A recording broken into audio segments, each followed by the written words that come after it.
बिहार के कटिहार जिला अंतर्गत कुर्सेला प्रखंड के कटरिया गांव के निकट भारत की सबसे बड़ी उत्तरायण गंगा त्रिमोहनी संगम, जो कि प्रमुख रूप से गंगा एवं कोसी का संगम स्थल है।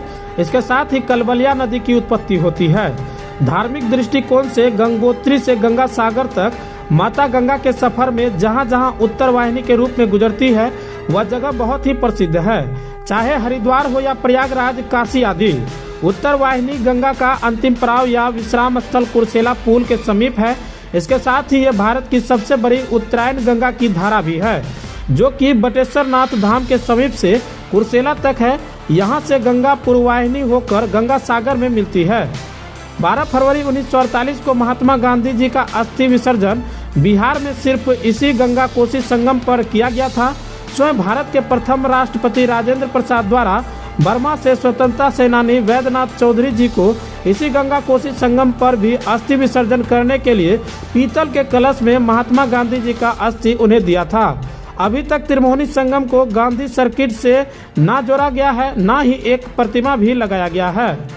धार्मिक दृष्टिकोण से भी यह संगम काफी महत्वपूर्ण है, क्योंकि यह भारत की सबसे बड़ी उत्तरायण गंगा का संगम एवं उपकाशित क्षेत्र है। ऐसा मान्यता है कि 1.25 हाथ जमीन कम पड़ने के वजह से यहाँ काशी का निर्माण नहीं हो पाया। इस वजह से प्रत्येक वर्ष यहाँ लाखों पर्यटक त्रिमोहनी संगम पर गंगा स्नान करने आते हैं। माघी पूर्णिमा मेले में भारत के अन्य राज्यों के साथ साथ नेपाल एवं भूटान से भी पर्यटकों का तांता लगा रहता है। महात्मा गांधी जी में आस्था रखने वाले देश विदेश से यहाँ पर आते हैं। त्रिमोहनी संगम पर मुख्य आकर्षक माघी पूर्णिमा भी है। इस दिन ही लाखों की संख्या में गंगा स्नान करने यहाँ तीर्थयात्री आते हैं। ये संख्या विगत कुछ वर्षों में बढ़ती जा रही है। माघी पूर्णिमा में तीर्थयात्रियों की संख्या 10 लाख से ज्यादा पार कर चुकी है। कई दुकानें भी लगती है यहाँ, जिससे कई लोगों को आय का स्रोत प्राप्त होता है। त्रिमोहनी संगम के विकास से ये मेला बड़े पैमाने पर उभरेगा, जिससे कई लोगों को प्रत्यक्ष या अप्रत्यक्ष रूप से आय का स्रोत प्राप्त होगा। त्रिमोहनी संगम स्थल के विकास एवं सौंदर्यीकरण के लिए पूर्व 2017-18 में एक योजना 3.13 करोड़ की राशि स्वीकृति की गई थी, जिसका नाम कटिहार जिला अंतर्गत कुर्सेला संगम स्थल का विकास एवं सौंदर्यीकरण है। ग्रामीण कार्य विभाग से 753.71 लाख की राशि से राष्ट्रीय हाईवे 31 से संगम स्थल तक पहुंच पथ एवं पुल निर्माण की अंतिम तिथि 27/5/2021 थी, जो कि अभी तक अपूर्ण है। इस वजह से कई पर्यटकों को परेशानी होती है। कई पर्यटक चोटिले भी हो जाते हैं। उनके निजी वाहनों को भी कई बार बड़े पैमाने पर क्षति होती है। इस वजह से लोग यहां आने में काफी असमर्थ हो जाते हैं, जिससे इतने बड़े तीर्थस्थल होने पर भी लोगों को यहां आय में बढ़ोतरी में परेशानी होती है। ऐसे तो देश के अन्य राज्यों से भी जो पर्यटक यहां आते हैं, अगर यहां सुविधाएं उपलब्ध हो जाए तो और भी बड़े पैमाने पर अन्य राज्यों के लोग यहां आने की संख्या में वृद्धि होगी। अंतिम संस्कार सीमांचल के प्रत्येक जिले के प्रतिदिन हजारों के लोग यहां अंतिम संस्कार के लिए आते हैं।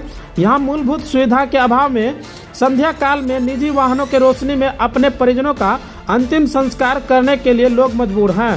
भारत की सबसे बड़ी उत्तरायण गंगा के संगम होने के वजह से देश के अन्य राज्यों से भी यहां अपने अपने परिजनों का अस्थि विसर्जन के लिए आते हैं। इसके साथ ही जगह निर्धारित नहीं होने के वजह से अंतिम संस्कार कहीं भी किया जाता है, जिससे स्वच्छता प्रभावित होती है।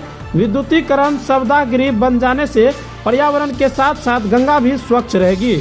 आजादी के 75 वर्ष पूर्ण होने के पश्चात भी अभी तक विद्युत की आपूर्ति त्रिमोहनी संगम तट तक नहीं हो सकी है। विद्युत आपूर्ति से लोगों में काफी समस्या का निदान मिलेगा। गंगा स्नान करने के लिए घाट जो जाते हैं उसमें बहुत परेशानी होता है। यहाँ तक कि किसी का मृत्यु हो जाता है तो यहाँ से आदमी को ले जाने में गंगा घाट बहुत दिक्कत हो रहा है। इसलिए आवश्यकता है कि यहाँ पर अच्छा रास्ता यहाँ से लेकर के पर्यटक स्थल तक वहाँ पर बना के दिया जाए, जिसके लिए गाँव वाले के जाने के लिए आना जाना का सुविधा बना रहे। त्रिमोहनी संगम तट पर सीढ़ीनुमा घाट बनना चाहिए और रास्ते में जो है रोड बनना चाहिए, एकदम मस्ट जरूरी है। हर हर महादेव। हम लुधियाना वासी पर्यटक बन के आए हुए हैं संगम तट पर। हम ये आज से नहीं बल्कि बहुत दिनों से देख रहे हैं। संगम तो है यहाँ, लेकिन इसको उदाहरण में लाने वाला कोई नहीं था। ये पहला है संगम बाबा जो कि इनको चरितार्थ कर रहे हैं। यहाँ पर माघ के पूर्णिमा में बहुत सुंदर मेला लगता है वहाँ तक पहुँचने के लिए पथ चाहिए, जो कि कहा जा रहा है कि बहुत पहले से उसका काम कंप्लीट हो चुका है, लेकिन वहाँ तक पहुँचने का भी मार्ग किसी को नहीं मिलता है। बहुत मुश्किल होती है जाने में, न कि आम नागरिकों को, जो भी मृत आते हैं, जो जलाने के लिए भी आते हैं, उनको भी साधन, कोई ट्रैक्टर वगैरह सब ले जाने में काफ़ी मशक्क़त का सामना करना पड़ता है। तो मैं तो बस एक ग्रामीण होने के नाते और यही गुजारिश कर सकता हूँ, रिक्वेस्ट कर सकता हूँ कि वहाँ जल्द से जल्द पथ का निर्माण हो और जल्द से जल्द अच्छी व्यवस्था करी जाए।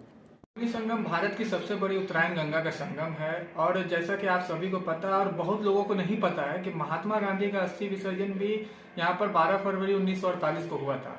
फिर भी इतने वर्षों के बाद भी संगम तक पहुँचने के लिए सड़क नहीं है। काफी आम जनमानस को काफी परेशानी होती है। सीमांचल के प्रत्येक जिला से लगभग हजारों लोग यहाँ पर अपने परिजनों का अंतिम संस्कार करने आते हैं, पर उन्हें काफी तकलीफ होती है। विद्युत शवदाह नहीं है, सीढ़ी घाट नहीं है, और अगर शाम हो जाए तो वहाँ पर न सड़क न बिजली का कोई व्यवस्था तो है नहीं। अपने निजी वाहनों का रोशनी तले उनको अपना परिजनों का अंतिम संस्कार करना पड़ता है। ये हालत है अभी के समय में, तो काफी दुखदायी है। सरकार की भी जो पहल रही है पर्यटन स्थल का निर्माण का या सड़क का रहा है, पर निर्धारित समय के 1.5 वर्ष बाद भी अभी तक सड़क नहीं बन पाया है, जो काफी एक जटिल समस्या है। रोजगार पैदा नहीं हो पा रहा है। अगर त्रिवेणी संगम का विकास अगर सुल्तानगंज या सिमरिया घाट के तर्ज पर भी किया जाए तो यहाँ के अनजान मनुष्य को रोजगार का अवसर पैदा होगा। बाढ़ पीड़ित इलाके में भी लोग 2 पैसा कमा पाएंगे, पलायन की कमी होगी। धन्यवाद। सरकार इस पे अभी ध्यान नहीं दे पा रही है। इसलिए नहीं ध्यान दे पा रही है कि त्रिवेणी संगम स्थल का नाम सीमित क्षेत्र में जो है ये सिमटा हुआ था। अब जो त्रिवेणी संगम स्थल का जो नाम हो रहा है बृहत रूप से, जिसमें मोहित झा का बहुत बड़ा योगदान है, और जो भारत की सबसे बड़ी उत्तरायण गंगा मतलब रहते हुए भी पहुंच पथ नहीं है, और ये संगम है। संगम केवल यूपी में जो है प्रयागराज है, ठीक है, लेकिन बिहार में भी संगम स्थल है। इसके बारे में अगर सरकार थोड़ा चिंतन करे, मनन करे और इन्वेस्ट करे तो आने वाले समय में जो है सरकार को राजस्व की प्राप्ति भी होगी। यहाँ से आज इलाहाबाद में जो इतने तीर्थयात्री जाते हैं लाखों करोड़ों, तो सरकार को फायदा होता है ना। वहाँ के जो दुकानदार बंधु हैं वो तो जीवन जी रहे हैं ना। तो अगर यहाँ भी सड़क पहुंच पथ हो जाएगी तो यहाँ जो लोकल जो बेरोजगारी है, जो दिल्ली पंजाब जाके मर जाते हैं, मेरे गांव से जो बंबई गए 2-3 आदमी मर के आए, यहाँ लाश आया है यहाँ, इसलिए कि कमाने के लिए उसको बाहर जाना पड़ा। अगर आज अपना त्रिवेणी संगम स्थल जो विकसित हो जाएगा और यहाँ जब दुकान के माध्यम से बेरोजगारी दूर होगी, व्यापार बढ़ेगा, तो सरकार को भी तो रहेगा ना कि बेरोजगारी दर इस इलाके में, कटिहार जिला में कम हो रहा है। बहुत जरूरी है। और बिजली तो बहुत जरूरी है। बिजली का सोलर लाइट लग, वहां बड़ी बड़ी वेपर लाइट लग गई है, बिजली नहीं पहुंच पाया, पड़ा हुआ है, कल खराब हो जाएगा। सरकार का पुनः पूंजी इन्वेस्ट होगा। हर हर गंगे, हर हर महादेव। कोसी न्यूज के लिए साहिल सिंह की रिपोर्ट।